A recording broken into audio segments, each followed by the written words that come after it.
uyirinze kandi bikaze.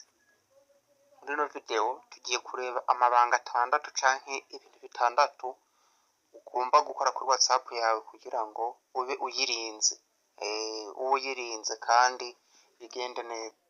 Nizere ko mumeze neza, ndanabahaye n'ikaze kuri none, ndanashimira abantu bamaze gukora subscribe kuri buri kantu TV.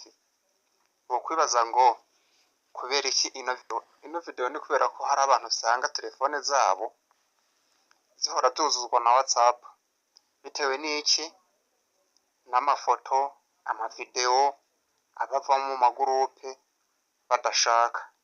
Abandi nabo basanga babangamirwa no gukoresha WhatsApp kubera ko hari abatekamutwe n'abajura, abo twitwa abascammers. Turaza kureba n'ico wokora wewe kugira ngo wirinde abo bajura. Hari nabo bahora bavuga ko bibwe ama WhatsApp yabo kubera ko umuntu ashobora kubona nakajya gakode kaba baraguhaye akagakoresha yinjira, ugaca usanga n'abantu bawe kumbure cyanke naho waba uri n'umujene udashaka ko bosi canke abavyeyi babona kuri online ingero ushobora kubihayidinga, cyanke umuntu akakwandikira ibintu kugira ngo utamwereka ko wamusuzuguye ariko wabibonye udashaka kubisubiza, ingene ushobora kubirinda ntabone ko za message yakwandikiye wazibonye. Reka ndabaha ikaze. Kwibaza ngo ubu tugiye guhera hehe? Urabona ko ubu tugiye kureba, turatangura n'igice ca mbere ingene ushobora kuverifya ukayirindira umutekano ku buryo kuba umuntu afise telefone yawe atohita afungura WhatsApp ngo nuko ngafise noze oya. Ahubwo tugiye kubanza turebe ingene ushobora gushiramo password ku buryo umuntu wese azoza arakenera kwinjira. Iyi password niyo kwinjira kuri WhatsApp. Mu gifaransa bayitwa ngo verification en deux étapes. Tugiye kureba ingene umuntu ushobora kuyishiramo ku buryo umuntu wese agiye gukora login batuzo baramusaba password. Iyi code ugomba kuyandika ahantu.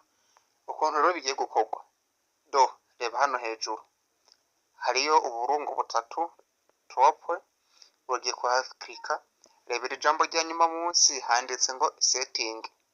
Ubwo bakoresha igifaransa bobo parametre, klika ahantu handitse ngo account canke konte mu gifaransa, hitamo two steps verification nkuko mubona nanje ndiko ndabikora ngaha. Two steps verification ngiyi. Numara kuyemeza baraca kugira ngo ushiremo pin yawe. Ubwo ugiye gushiramo pin uzoza urakoresha nyene. Urabona ko igizwe n'ibiharuro canke imibare 6. Ubwo rero izogufasha ko umuntu ashobora kuguhakingira konti. Niba ugerageje kuyivanaho hari amasaha runaka ku buryo uwo muntu bashobora kumwemerera kwinjira muri iyo konti inyuma y'amasaha runaka, wewe nawe ubwawe ushobora kuba wamaze no gukora swap, carte simu yawe ukayisubirana cyangwa telefone yawe ukayisubirana ariko ata kintu cawe cononekaye. Gusa inama ngaha duhora tugira abantu nuko uyo pin washizemo utagomba kugira uwundi muntu n'umwe uyereka. Nizere ko iki kintu tugisobanukiwe.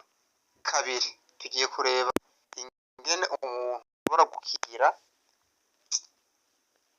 abantu.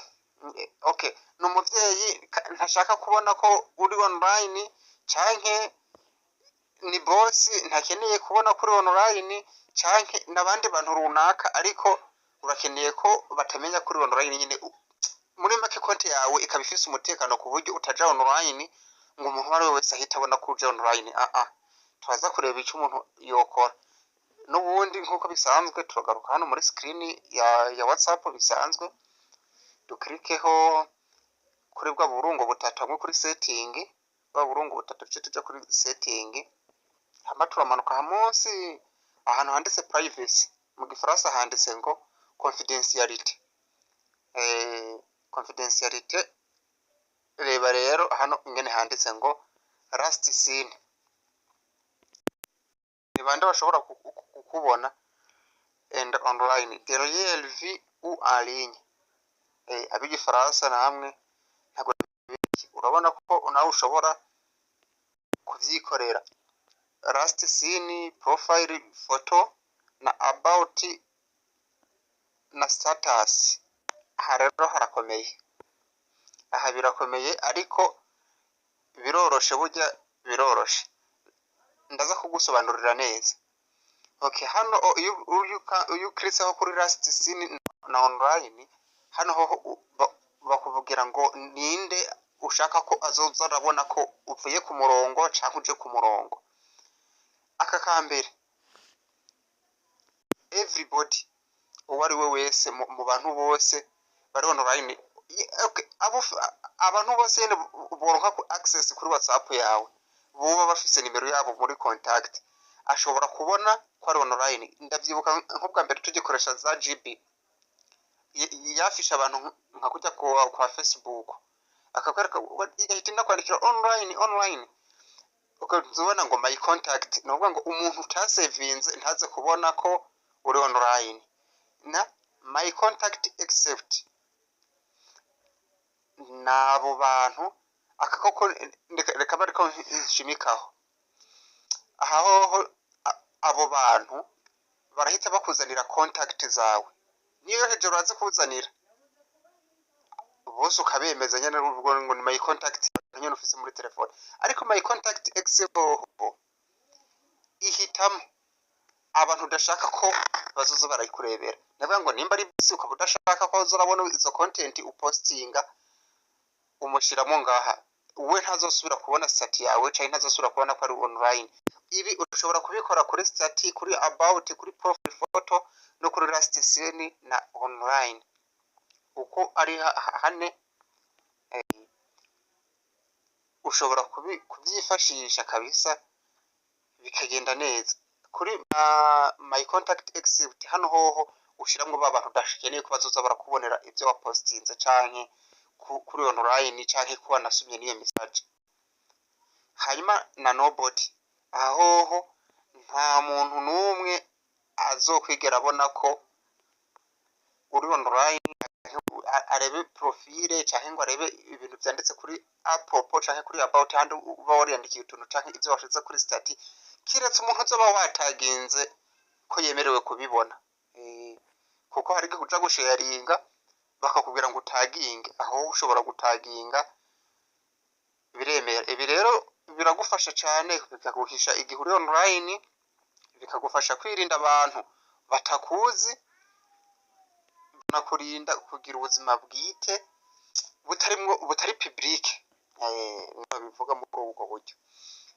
Tugiye ku gice cya gatatu rero, kagira gutyo ukazumva message biguma byirunda, ukumva nta mahoro uyironkana mu mwanya, igome vibra, igome isona, igome giriki.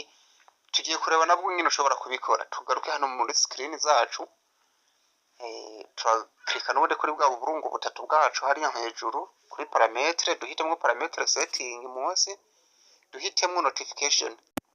Murabibona nyine nanje ngene ndiko ndabikora. Aha hoho uraza hano amagroupe uya muting, nuvuga ngo groupe reba uko babikora nuko bipfura, uzimye na vibration cyangwa sound, umva uyi muting. Ibi rero bifite inyungu iki, nta kurangara ngo ziriko ziragustressa buri kanya telefone isona, buri kanya telefone isona. Ikindi bigufasha kuba concentre igihe uri ku kazi canke igihe wiga. Ubwa gatatu naho ubuzima bwawe buratekana, kuko buri kanya nta kuguma wikanga ngo hari ibintu byononekaye atabihari. Tugiye kureba rero igice ca nyuma, igice ca kane. Igice ca kane navuga ko nacyo gifise umumaro kuri babantu bafise bya bibazo byo ko telefone zabo zuzura. Nabyo biroroshe, subira inyuma hahandi tuvuye, ukireka kuri bwa burungu butatu, hamwe kuri uhita ubona setting na parametre hano munsi canke parametre, uramanuka munsi ahantu handitse storage and data, stockage add-on. Barakwereka rero ibintu ushobora guhitamwo.